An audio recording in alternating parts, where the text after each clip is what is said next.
Psalm 129. We're almost there. You said to your kids before. And we're almost there. We are almost to Jerusalem. But just like you mean it when you tell your kids you're almost there, we're not quite there yet, though. And that's why Psalm 129 addresses and encourages the idea of perseverance. Perhaps it was right now that the pilgrims, as they were walking uphill towards Jerusalem, would have begun to grow weary. And so it's intriguing that in verse 1 of Psalm 129, the song cries out, a song that could be sung by generations of Israelites, that addresses their story of being a people of God and the fact that they had often undergone persecution or times of trial simply because of who they were. Notice he says in Psalm 129, "They have greatly oppressed me from my youth. Let Israel say." So he's saying, shout it out, Israel. We've been oppressed since we were young. And we know experiences that we have from our own youth affect us and impact our habits as we're older. And as a people, he's saying, Israel, from your youth, you've been oppressed. Think about that as an Israelite. Think back to Egypt. Think to Babylon. Think to times throughout the history of God's people, to spiritual Israel today, where God's people have often suffered as a result of persecution. So let Israel say, I've been oppressed since my youth. In fact, verse 2, they have greatly oppressed me from my youth. What is an author trying to convey when he repeats himself? When he repeats himself, an author is trying to convey, I want you to make sure this message is clear. But, what does he say? But they have not gained the victory over me.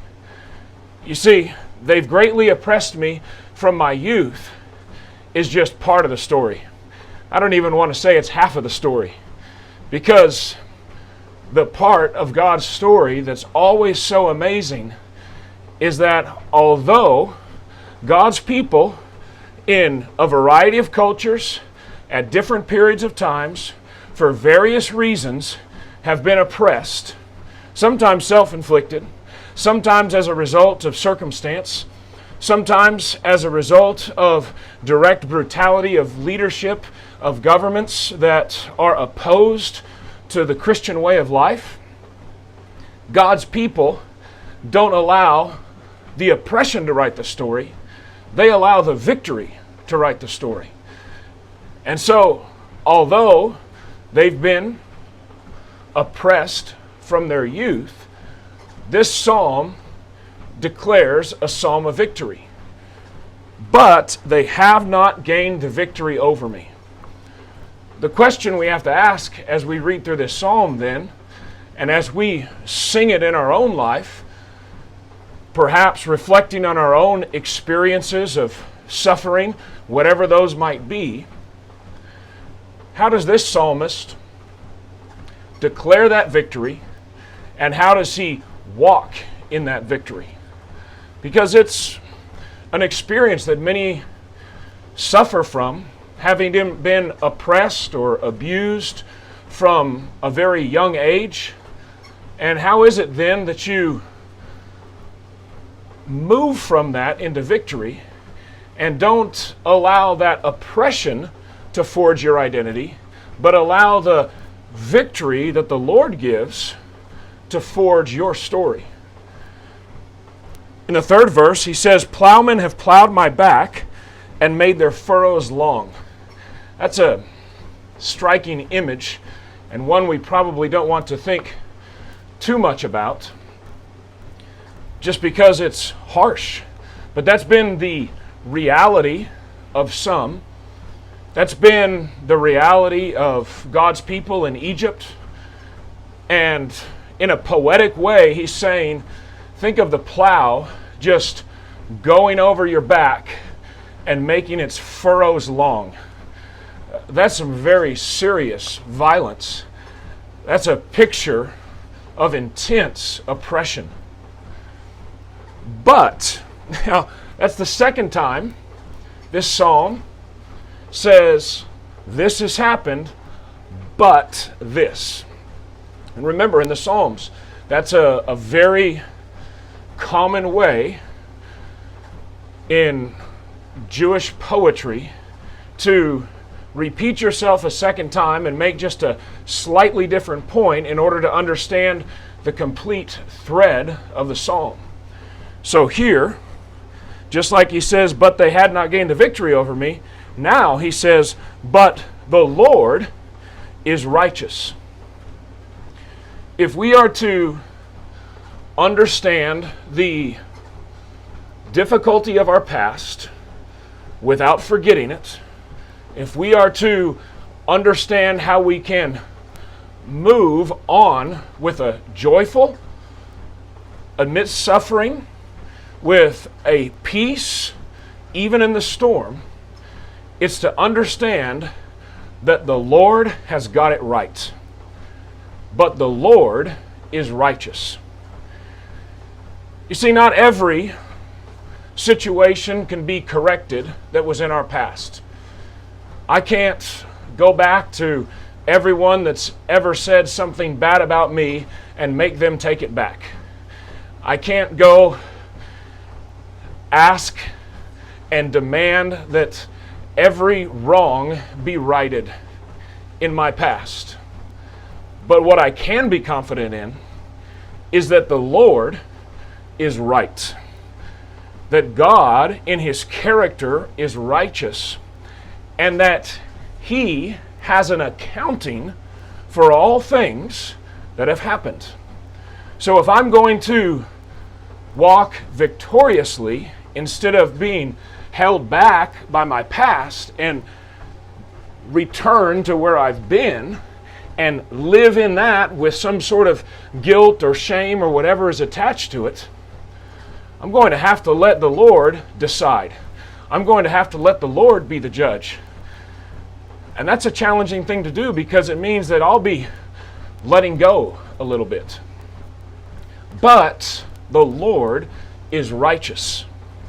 He is the one, it says, who has cut me free from the cords of the wicked.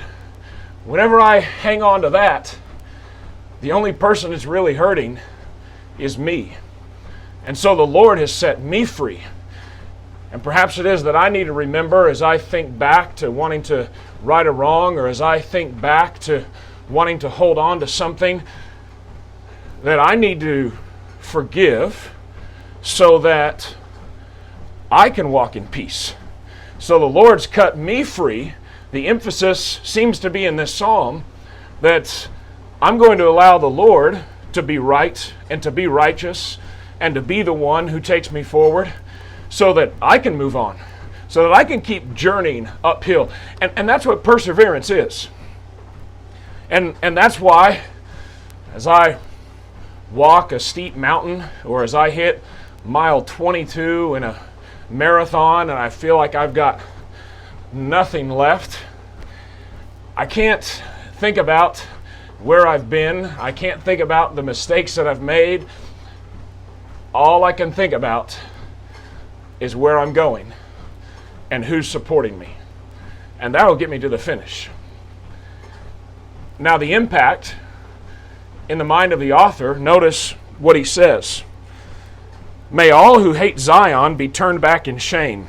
May they be like grass on the roof, which withers before it can grow. Now you might say, wait a second, I thought David or the psalmist here is letting go of all this. Well, he is, but he's also being transparent. And I want to encourage you to be transparent with the Lord in your prayers. Remind Him that He is the one who is righteous. And if you're having trouble, just tell Him exactly what you're feeling. The fancy word for that is an imprecatory psalm. You don't need to remember that. I could hardly pronounce it once. But the idea is that these are psalms where the psalmist is crying out to the Lord, expressing his frustration. But the key is he's bringing it to the right place. And that's what we need to do. If we have frustration, if we are angry with people, we've got to bring it to the right place. And the right place is at the feet of the one who is righteous. And here the psalmist asks, may they be like grass on the roof. I don't know if you've had grass on your roof before. I certainly haven't. But grass on one's roof does not go very deep, and so it withers. And so he's asking, may the ones who have oppressed us, may the ones who've taken vengeance on us, not be long-lasting. May they just be like grass on the roof. Like he says, it withers before it can grow. Reapers cannot fill their hands with it, nor those who gather fill their arms. And it may seem in your life that those who are wicked, those who have mistreated you, do nothing but prosper. But we understand through Scripture that God sees the big picture. We tend to focus on the right here and right now. But God sees all things, and he'll take care of it because he's righteous. And what that allows us to do, letting him take care of it, as we demand that justice, is move forward and continue to walk uphill. May those who pass by not say to them, the blessing of the Lord be on you. We bless you in the name of the Lord. The story of God's people is a story of being blessed. And the psalmist is asking, Lord, may we be the people who walk in your way so that we are the ones who are blessed. God's people in those hills around Jerusalem had suffered persecution, and from the point of this psalm forward would face persecution. In fact, in Hebrews, the writer writes to Christians who are living in that area, and he reminds them, consider the one who went to the cross. Consider him who endured that shame. And as perhaps you think about this passage and how Israel or God's people have said, I've been singing this song since my youth of being oppressed, it might be helpful to think about the one who went to death on the cross innocently. I can't say that I'm innocent. In fact, quite the opposite. But Jesus endured the scorn of the cross. And he considered it joy because he could see what was ahead of him. And so then the Hebrew writer encourages those early Christians in verse 3, consider him who endured such opposition from sinful men so that you will not grow weary and lose heart. So consider Jesus. Consider that he was righteous in every way, yet he endured. In your struggle against sin, you have not yet resisted to the point of shedding your blood. And then he goes on to encourage them to take whatever discipline might come their way as something that might be of benefit. You've not yet shed blood, he says. And some of us can probably say the same thing as we think about the difficulties that we're going through. Maybe you have received persecution because of your faith in Jesus Christ.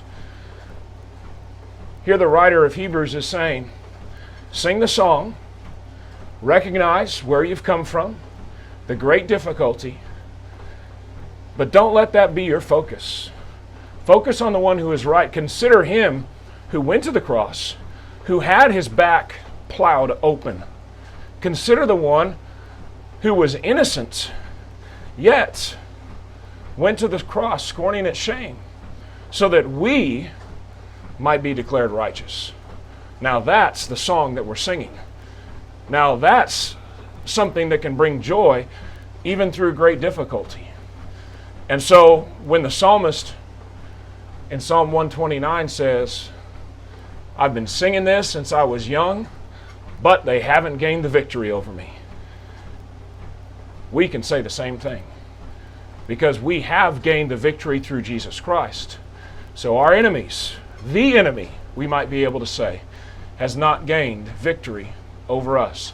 Let's keep running, let's keep walking, let's keep moving, and persevere, considering, taking into account that the Lord is righteous. Psalm 129, a psalm of perseverance.